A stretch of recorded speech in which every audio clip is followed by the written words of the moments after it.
আল্লাহ সুবহানাহু ওয়া তাআলা বন্ধুগণ কুরআন কারীমের মধ্যে আল্লাহর বান্দাদেরকে 4টি ওয়াদা দিয়েছেন, যে 4টি ওয়াদা একটা কন্ডিশন দিয়ে ওয়াদা দিয়েছেন।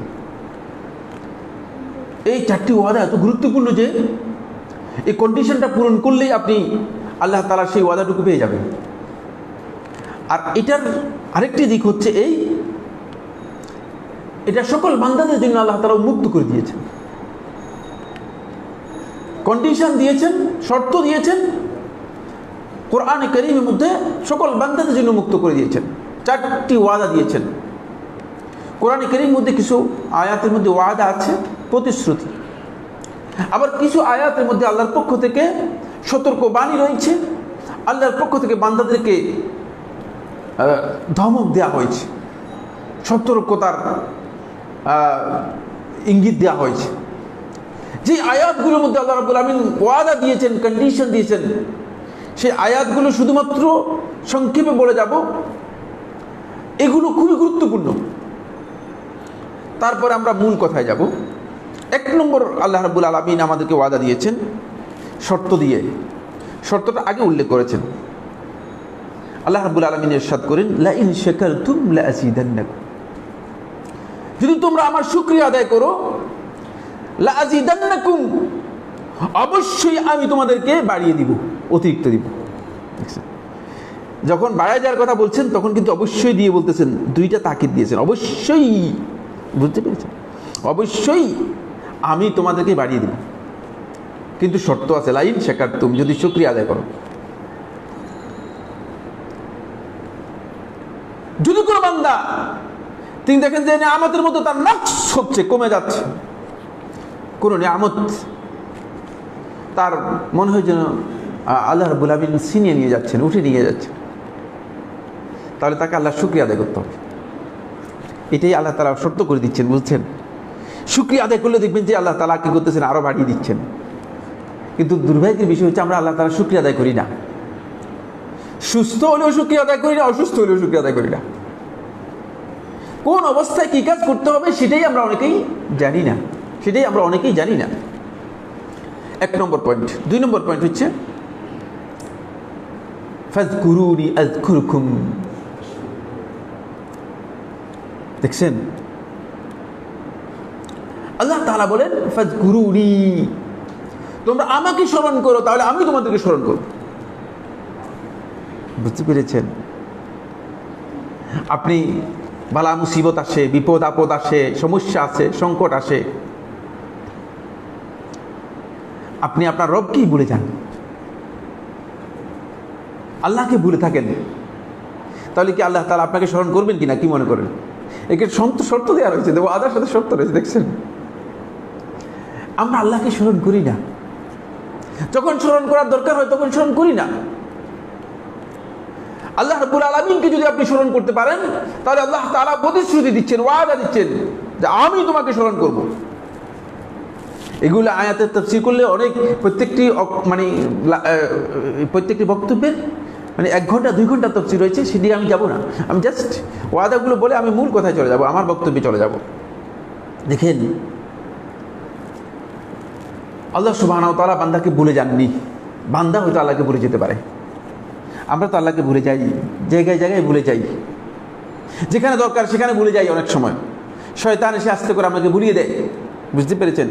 কিন্তু আল্লাহ রাব্বুল আলামিন অন্য আয়াতের মধ্যে স্পষ্ট করে জানিয়ে দিয়েছেন, ওয়া মা কানা রাব্বুকা নাসিয়া, জেনে রাখো, মা কানা রাব্বুকা নাসিয়া, যে তোমার রব তোমাকে বিস্মৃত হয় না, ভুলে যায় না, ভুলে যায়।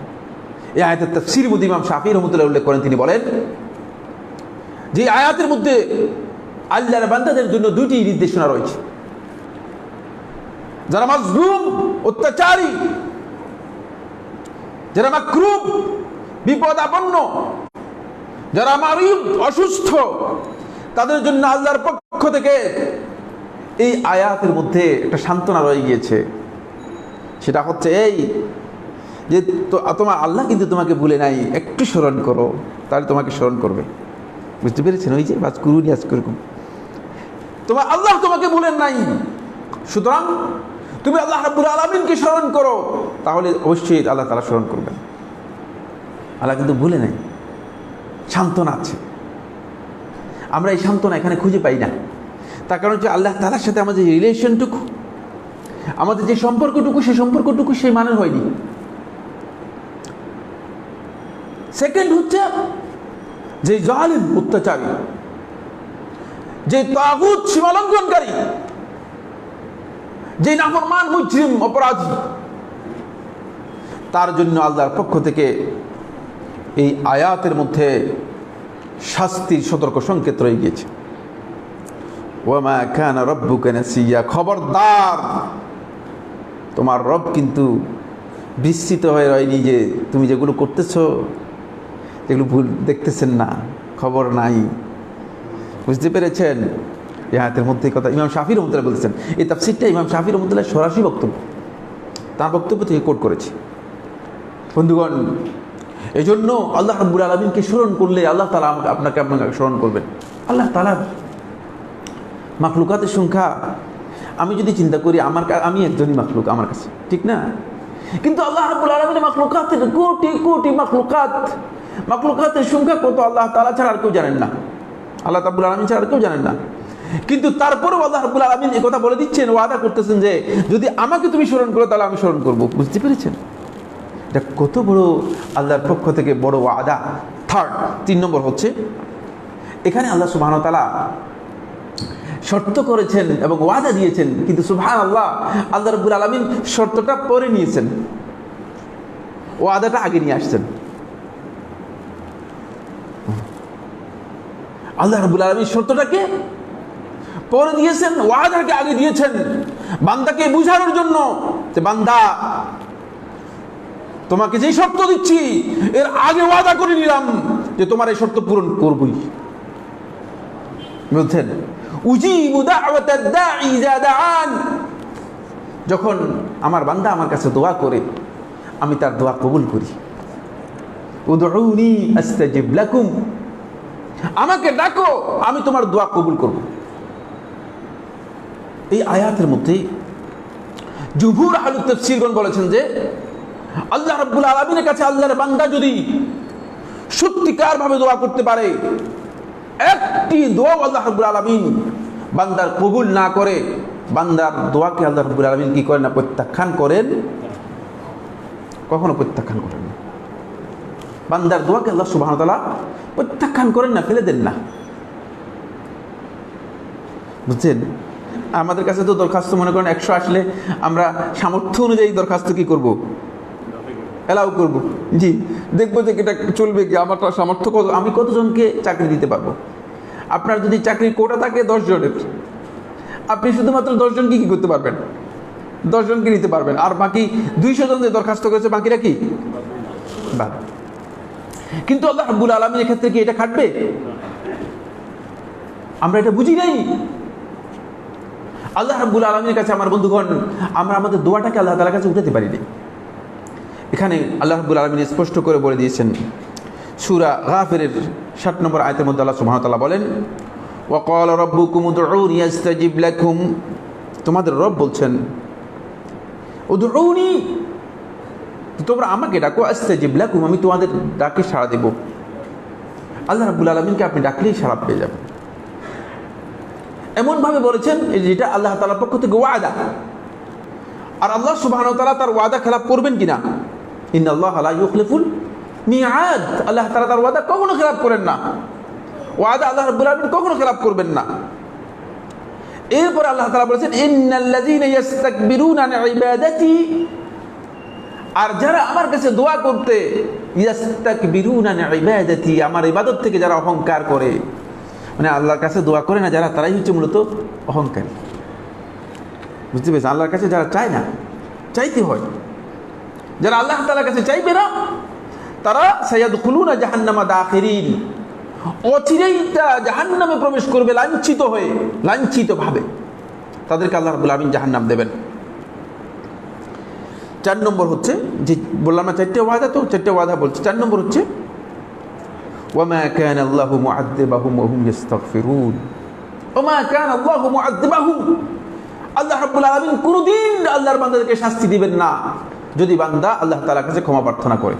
ওয়াদা, ক্ষমা চাইবেন, শাস্তি আসবেন আপনার উপর। সাথে সাথেই ইস্তেগফার করবেন, সাথে সাথেই ইস্তেগফার, সাথে সাথেই ইস্তেগফার করবেন। আল্লাহ রাব্বুল আলামিনের কাছে আস্তাগফিরুল্লাহ ওয়া আতুবু ইলাইহি, আস্তাগফিরুল্লাহ ওয়া আতুবু ইলাইহি। আল্লাহর বান্দাদের এখন সার্বক্ষণিক ইস্তেগফার করা উচিত। আমার বন্ধুগণ, সার্বক্ষণিক ইস্তেগফার করা উচিত। একটি হাদিসের মধ্যে, আহলে হাদিসদের মধ্যে কেউ কেউ হাসান বলেছেন যে আল্লাহ নবী সাল্লাল্লাহু আলাইহি ওয়াসাল্লাম বলেছেন যে সকালবেলা আমি সর্বপ্রথম যে কাজগুলো দিয়ে শুরু করে থাকি তার মধ্যে 100 বার আল্লাহ রাব্বুল আলামিনের কাছে ইস্তেগফার করে থাকি। নবী সাল্লাল্লাহু আলাইহি ওয়াসাল্লাম ইস্তেগফার করার দরকার আছে কিনা আপনারা কি মনে করেন? নবী সাল্লাল্লাহু আলাইহি ওয়াসাল্লাম গুনাই তুলি ইস্তেগফার প্রশ্নই আসে না। তারপরে নবী সাল্লাল্লাহু আলাইহি ওয়াসাল্লাম যদি 100 বার ইস্তেগফার করতে পারেন, আজকে এখন আমি আপনাকে এখন জিজ্ঞেস করি ফজর থেকে আরম্ভ করি পর্যন্ত কতবার আপনি আল্লাহ তাআলার কাছে ইস্তেগফার করেছেন? হতে পারে যে হয়তো ইস্তেগফার 100 বার হবে না, দেখছেন? তাহলে বুঝা যাচ্ছে যে আমরা আসলেই তো আল্লাহ তাআলার কাছে ইস্তেগফার করি না সেভাবে। এই জন্য আল্লাহ সুবহানাহু ওয়া তাআলা ওয়াদা দিয়েছেন, ওমা কানা আল্লাহু মুআযযিবাহুম, আল্লাহ তাআলার আযাব। আমার বন্ধুগণ, যদি আমরা এই পৃথিবীর মানুষগুলো আমরা যদি সত্যিকারভাবে আল্লাহ রাব্বুল আলামিনের কাছে ইস্তেগফার করতাম, তাহলে আপনারা কি মনে করেন এই করোনা কি এই আজকে প্রায় 2 বছরের কাছাকাছি হয়ে গিয়েছে।